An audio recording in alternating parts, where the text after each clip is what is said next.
Hello there, my name is PolishLynx. Welcome to SC2VN. Let's continue this awesome story of StarCraft and eSports. So, I'm awake. I've been awake actually, but I don't feel like getting up. I tell myself for the third time, but I don't. We have to practice. But I don't feel like practicing. Dude, get up. The team is waiting for you. I just want to lie here for. Can't I just do that? Nope. I am probably sick from the street food. I'm just going to lie here until I feel better. You aren't sick. Get up! Not now. Soon, though. Don't you want to be bold? This guy said to a prick. If you don't practice, he'll beat you and you'll feel terrible. I already feel terrible, though. I'm just going to lay here. Get up! Get up! Get up! Get up! Get up! Get up! Get up! Get up! Get up! Get up! Get up! Get up. He fell asleep. Hello? The sound of repeated, unrelenting knocks wakes me. A glance at my phone answers my immediate question. It's 2 p.m. I shamble my way to the door and glance through the peephole into the hallway. It's Jet. She doesn't look happy. I turn the knob and crack the door open, offering no resistance when she forces in the rest of the way open. She glances over me, not bothering to veil in the disgust in her expression. What are you doing? The entire team has been waiting for you to show up. Her tone demands an answer, and I rush to oblige it with an excuse. I don't feel well. You look fine. Get dressed and get your ass to the golden zone fire. I run a hand through my matted hair and glance away. I'm serious. I feel awful. I don't think practicing today. Ouch! Jet's palm cracks against the left side of my face. I call out in a mixture of pain and shock to try to step back. Instead, Jet catches me by my shirt and pulls me forward, visibly restraining herself from bringing the back of her hand across my other cheek. I gasp for breath and bring a hand to where she struck me. Her eyes, hard and determined, refuse to leave mine. What? Wait, did you do that? Why are you here, Mach? Why did you come to Korea? What? To play StarCraft. You already know the answer.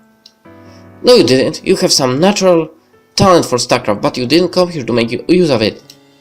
What on earth is she talking about? I feel my voice hardening in my throat when I argue back. You just hit me for nothing. I came to Korea because I want to play in the VSL, because I want to be a champion. And yet you can drag your sorry ass out of bed to prep for the show match that the entire team is counting on you to win. Stop lying to yourself, or at the very least, stop lying to me. I put a lot of trust in you, Mach. I honestly hope that you'd prove you have what it takes to make something of yourself. But you clearly don't. You quit when it gets hard. And your minor accomplishments help fuel the lie that you're capable of something great without putting in the work. The ferocity in Jet's eyes dies out as she relinquishes her voice on my undershirt. I stumble back, clutching at the wall to keep from falling over. You have less than a week to pretend that you care about what happens to yourself and to this team. If you can't do that for your own sake, then do it for ours. After 10 long, sobering seconds of unanswered silence, she turns, stalks into the hallway and slams the door. The wall is rough against my side as I slide down it and onto the floor.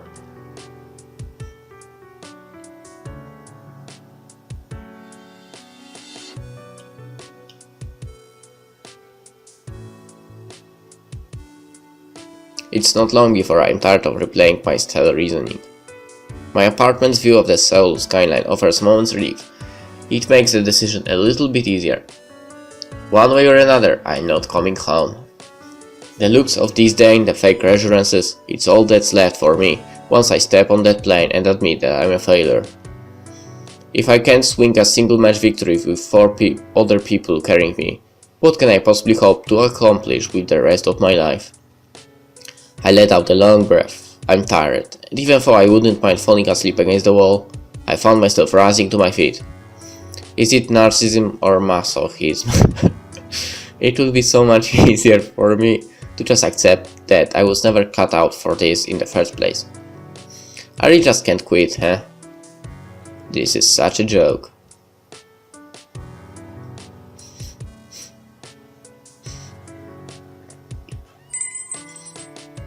Go Mart's Chim sang out as I pushed my way into the store. Snow-white hair and a wrinkly forehead perk up from behind the counter as I stand in the doorway of his store. Mr. Yeon! Come for another round of Gomer? Or just here to take your drinks and scrum? It isn't until he gets a good look at me that the smile drops off his face. Something the matter? Did you play Go professionally? He nods once, so I continue. Why did you play? What kept you going? And how did you stop yourself from quitting? A little philosophical, don't you think? Take a breath, Mach. What's going on?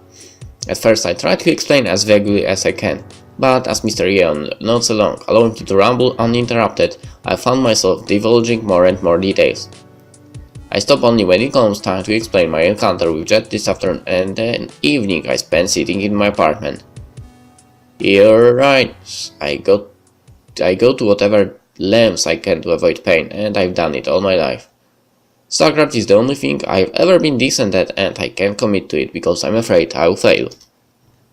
But it's not just that, I can't quit either. My biggest fear of all is admitting to myself that I'm not good enough. I want to believe that as long as I try, I'm not worthless. I ran away to South Korea with the stupid idea that I could make something of myself, like the world owed me something just for showing up. I'm just tired, and I don't want to run anymore.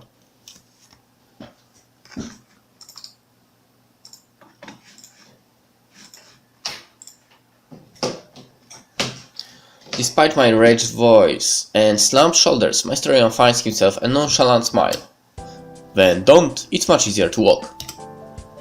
A slight chuckle escapes him. When it ends, he gestures past me to his store. Well, I'm closing in on 70 and work at a convenience store at 2 in the morning. Some would call that failure, but I don't regret the days I spent studying and competing in Go. If we live without pursuing our passions, what good is living at all? Prizes, fame, status, these are things achieved by few, but every competitor must play for a love of the game and the pride of a well-earned victory. Competition is a noble thing. It drives us to improve, innovate, and test the limits of who we are and what we can do. It took humans into space. You wouldn't seek a reason to keep at it if you didn't already know there is value in that.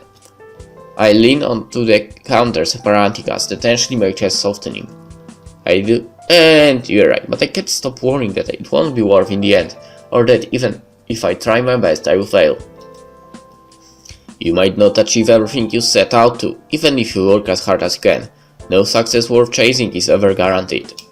But do you want to spend the rest of your life wondering what you were capable of? My own answer to that was no. I glance away and rake my hand through my hair. There is no way that I've come this far only to give up now. When I straighten up, he beams a pleased smile at me.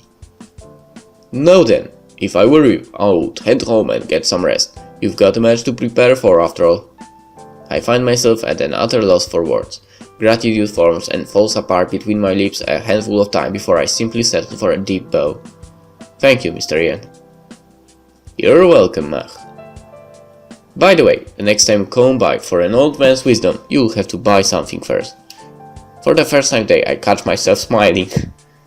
Okay, deal. Just then, a customer pushes open the door to the store. Thought there wasn't much else I had to say, now is probably an appropriate time to depart. As I turn to leave, Mr. Yeon lifts his fist at me. Work hard. I raise mine to match his. I will.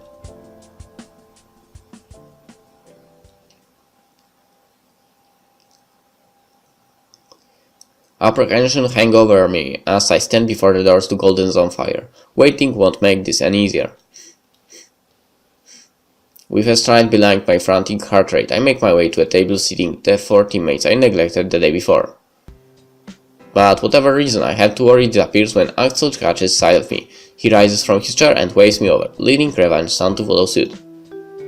It's only Jet that refuses eye contact with me. Even then, though she's trying to hide it, I can tell that she's relieved I'm here.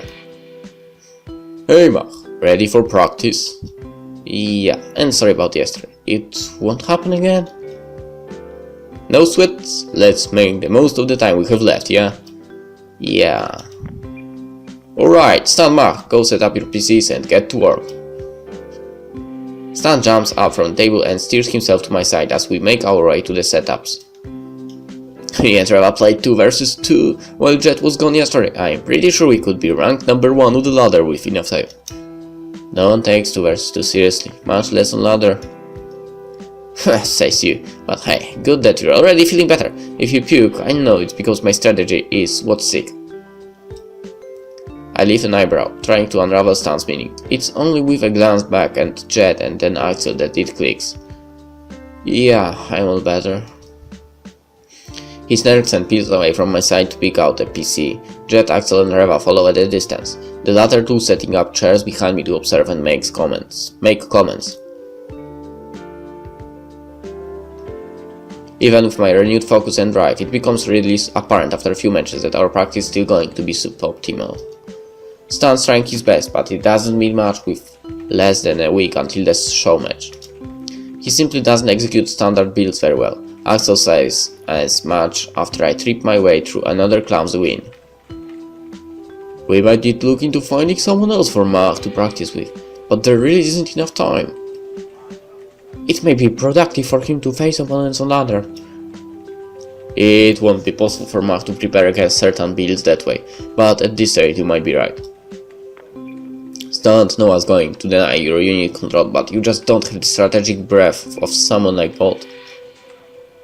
The young Protoss player slumps in his chair and stares off into space. I know, sorry. They really come this far just to face Bolt unprepared. There has to be a solution. Practice with Reva. Look for another Protoss, something else. Okay.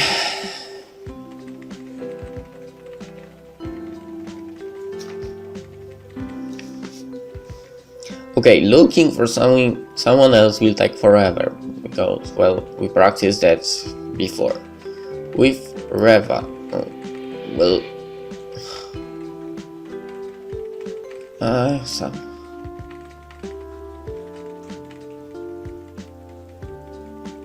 can't you check around if someone... I don't know.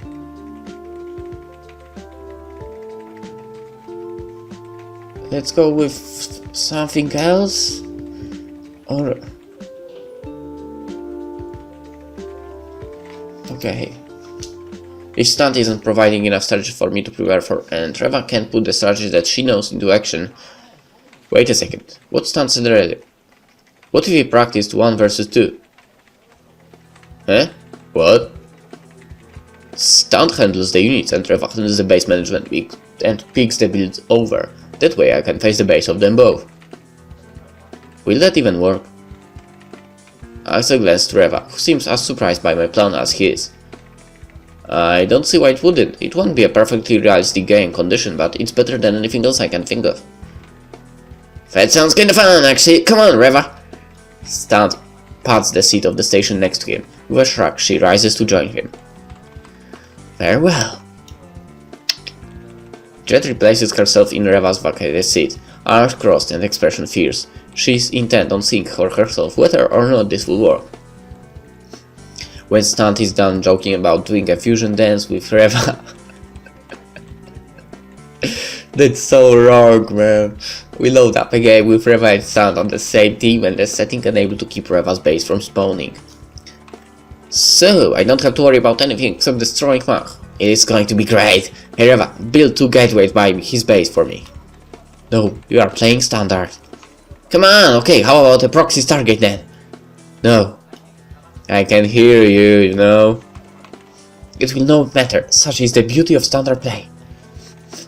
I soon find that her confidence is well placed. Even with Reva's economy-focused build orders, Stunt Stalker harass makes my life difficult. He dances the single unit back and forth and then turns to my natural, all of his focus devoted to its control. It's a painfully effective frustration that succeeds in slowing down my attempts at establishing economy and tech. My multitasking and micro are brought to their limits, and we haven't even hit the 5-minute mark. This is insane. And very practical actually. Very good practice. I don't have the chance to spare a glance over my shoulder at Axel and Jet, but I'd make a pretty sure bet that they are just as intent on the game as Stunt, Reva and I are. The match drags on up until the Stunt and Reva are on rolls over my paltry force with a well-timed and perfectly controlled 2-base punch. It wasn't even close. Well, they make it for a tough opponent, that's for sure. You 3 down to keep at this? Are you kidding? This is amazing! I'm enjoying myself as well. The point isn't to have fun, it's to practice. Run a Nexus first, I want to see how Mach handles it.